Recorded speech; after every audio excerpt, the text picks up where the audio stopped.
Bon matin et bienvenue à Santa Cruz. Aujourd'hui je vais me diriger tranquillement vers la ville de Cochabamba qui est un peu plus au nord du pays. Cochabamba ça va être un peu juste une ville-étape dans le sens où je devrais pas y rester très longtemps, puis ensuite je vais redescendre vers le Salar d'Uyuni, vers la ville d'Uyuni. Donc je tourne un peu en rond en Bolivie, mais je voulais pas reprendre la même route que pour venir ici, donc c'est pour ça que je passe par Cochabamba. Ça m'évitera de repasser par Sucre et puis Potosi où j'étais déjà, donc au moins je peux voir d'autres petites choses, puis ça prend pas vraiment plus de temps, donc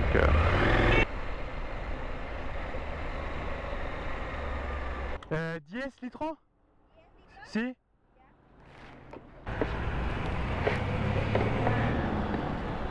Les stations essence dans la région, elles ressemblent toutes à ça, toutes celles que j'ai croisées. Une grande queue avant, encore que celle-là, celle-là pour les motos ça va. Pour les voitures par contre, vous voyez, ça va loin quand même. Puis je me suis arrêté à 2-3 avant, puis il n'y en a aucune il demandait un PIN, une espèce de, je sais pas, un code, que évidemment j'ai pas vu que je suis pas bolivien. Et donc impossible pour moi de leur acheter de l'essence. Donc c'est pour ça que j'ai décidé d'en acheter au marché noir. Puis c'est ça, là dans le coin il y a vraiment beaucoup d'essence au marché noir. En fait il suffit juste de trouver un bidon blanc au bord de la route, puis vous savez qu'à côté il y a quelqu'un qui va pouvoir vous vendre de l'essence. Pareil ici les feux rouges, bon, j'ai l'impression que c'est quand même assez décoratif, hein. Là par exemple un bidon blanc c'est de l'essence, encore un bidon blanc c'est de l'essence, là-bas devant c'est pareil. Je sais pas par contre la qualité de l'essence. Bon, à date ma moto a toujours l'air de fonctionner, donc c'est que ça doit pas être si mal.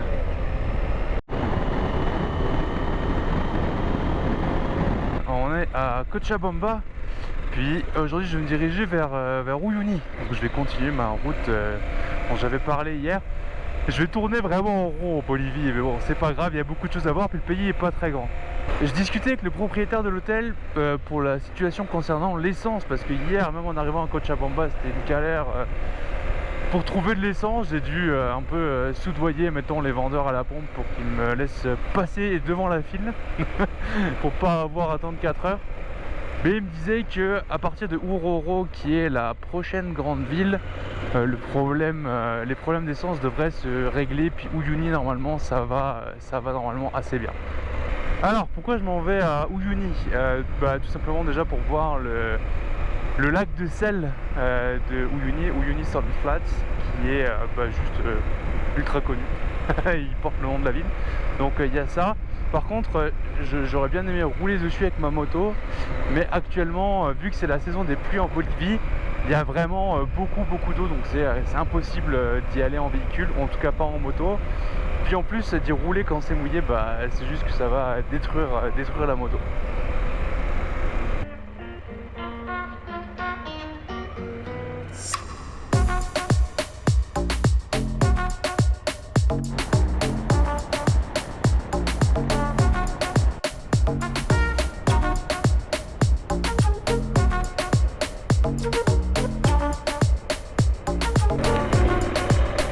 Je suis pas rentré dans le Salar, je suis vraiment juste resté à l'entrée pour juste prendre des photos aujourd'hui. Mais je vais revenir demain ou la semaine prochaine pour soit faire un tour. Je vais regarder ce soir ce qu'il y a en ville à Uyuni, ce qui est proposé comme tour pour aller dans le Salar. Parce que là, vu que c'est la saison des pluies, il y a l'effet miroir partout, c'est magnifique, c'est super beau. Mais par contre pour rouler avec un véhicule dessus, ça met de l'eau salée partout quoi. Donc disons que ça me tente pas des masses quoi.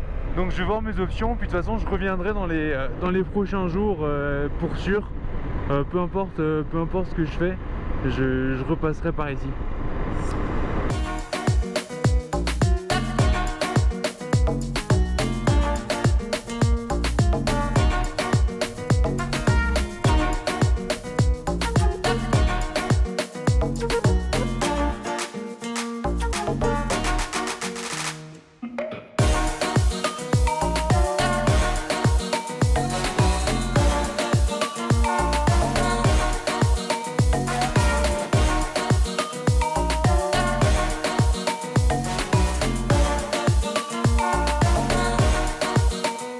Ce matin j'ai patienté environ 30 minutes à la station essence, ce qui est pas abusé. J'ai fait le plein de la moto au complet, j'ai rajouté 7 litres dans mon petit sac. Puis aujourd'hui on va se diriger vers le désert de Dali, la Laguna Colorada, la Laguna Verde et l'altiplateau Boliviano. Donc je vais pas faire tout ça en une journée. Je vais arriver dans la zone là-bas, puis ensuite je vais me trouver un hôtel, puis après je vais me balader. Je vais sans doute le faire en deux ou 3 jours. Le seul problème, encore une fois, comme partout en Bolivie, c'est l'essence. Est-ce que je vais réussir à trouver de l'essence là-bas? Est-ce que va y en avoir? Est-ce que beaucoup de questions toujours sur l'essence. Donc le plan là, c'est d'aller tout d'abord jusqu'à San Cristobal, qui est la ville où il y a la dernière station, vraie station essence. Et ensuite c'est d'aller de petit village en petit village pour chercher des bidons. Chercher des personnes qui vendent des bidons. Il faudrait que je trouve idéalement un 10 litres. Si j'arrive à me procurer un 10 litres d'essence quelque part, je vais être en business tranquille pour faire toute cette section là et pouvoir revenir à la civilisation, à Uyuni et San Cristobal pour refaire le plein dans une station essence. Donc ça va juste être ça le challenge, mais je pense que ça devrait aller. Ils annoncent super beau pendant les prochains jours. En tout cas, l'altiplateau Boliviano, c'est proche, très très proche de l'endroit où j'étais dans le désert d'Atacama. C'est vraiment juste de l'autre côté des Andes. Et c'est légèrement plus haut, on va être pas mal tout le temps à 4800, presque 5000 mètres. Donc on va vraiment être bien en altitude. Bon, on va voir s'il va falloir être créatif sur l'essence ou si on va être tranquille.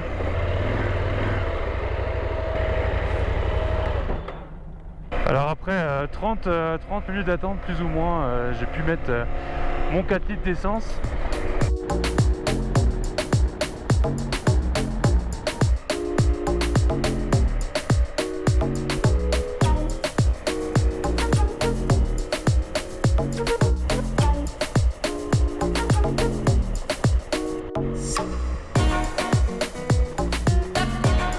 Alors finalement j'ai réussi à acheter de l'essence à en fait des tours simplement des tours opérateurs qui étaient là, je pense qu'ils faisaient leur pause du midi et ils étaient sur le chemin du retour, donc je leur ai juste demandé si je pouvais leur acheter 5 litres.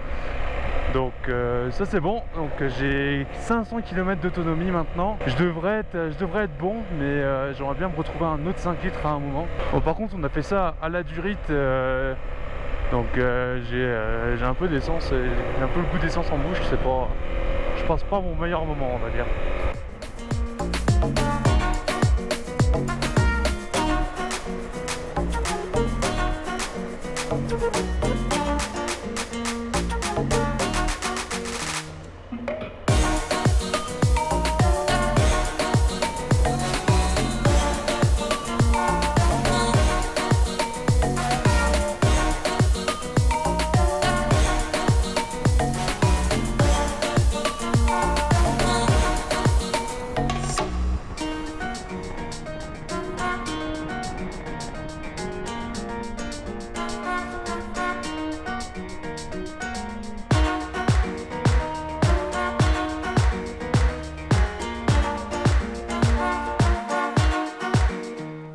Bienvenue à la Laguna Colorada. J'ai passé la nuit dans un petit hôtel. Là on va se diriger vers le mirador de la Laguna.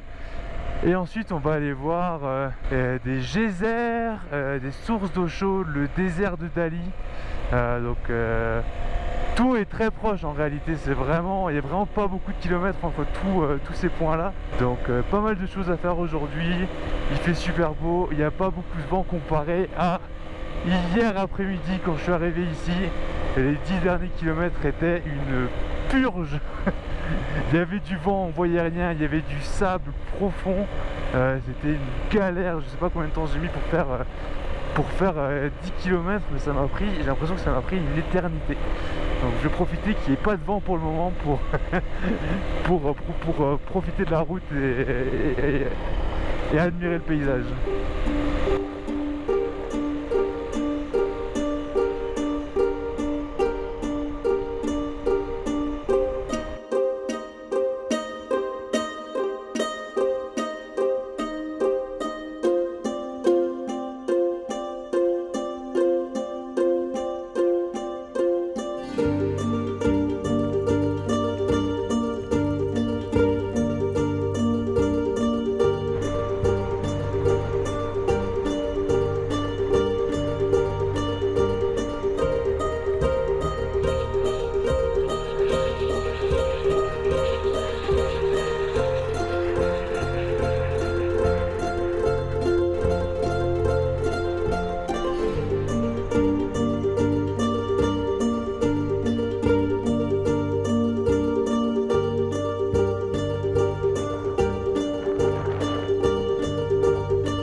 magique en tout cas, on est à 4400 mètres d'altitude, des sources d'eau chaude, 37 degrés.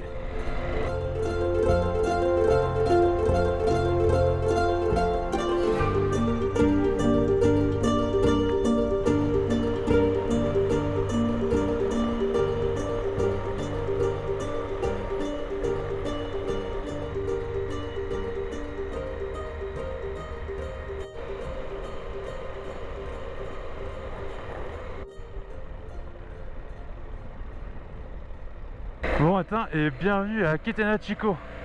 Aujourd'hui je reprends la route de Uyuni et on va tout de suite commencer la matinée par une traverse de rivière. J'ai croisé un tour ce matin qui sont passés par là. Il m'a donné une petite astuce, faut pas passer tout droit, faut faire un petit détour parce que tout droit ça arrive à peu près au genou, donc quand même pas mal. Mais si on prend sur le côté, ça arrive à la cheville. Donc je vais aller tenter ma chance. Puis dans le pire des cas, sinon il y a un autre chemin que je peux prendre qui rajoute à peu près 20 km. Mais si j'arrive pas à passer, je ne suis pas bloqué au moins. Encore une fois, c'est la saison des pluies en ce moment en Bolivie, mais pour le moment j'ai été épargné. Donc ça c'est agréable. Par contre, quand je vais aller me rendre dans le coin de La Paz par là-bas, là ça risque d'être autre chose. Il risque de pleuvoir un peu plus. Donc d'un côté j'ai hâte d'y être pour découvrir La Paz, puis cette partie-là de la Bolivie, mais d'un autre côté ça me tente pas de me faire saucer tous les jours. Mais bon, c'est le jeu, on peut pas avoir beau tout le temps, hein. Sachant que depuis le début du voyage j'ai dû prendre peut-être un 30 minutes de pluie sur je sais pas combien de centaines d'heures ou de dizaines d'heures sur la moto j'ai passé, donc ce qui est vraiment pas beaucoup. Donc je peux pas vraiment me plaindre non plus, j'ai eu des conditions idéales jusqu'à présent.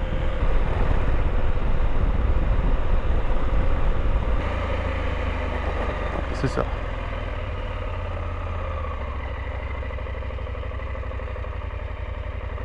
Faut pas passer au milieu, passer un peu sur le côté.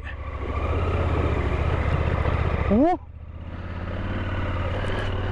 un peu plus sur le côté aurait été même un peu mieux. Ok. Bon, j'ai les pattes mouillées, mais tout va bien.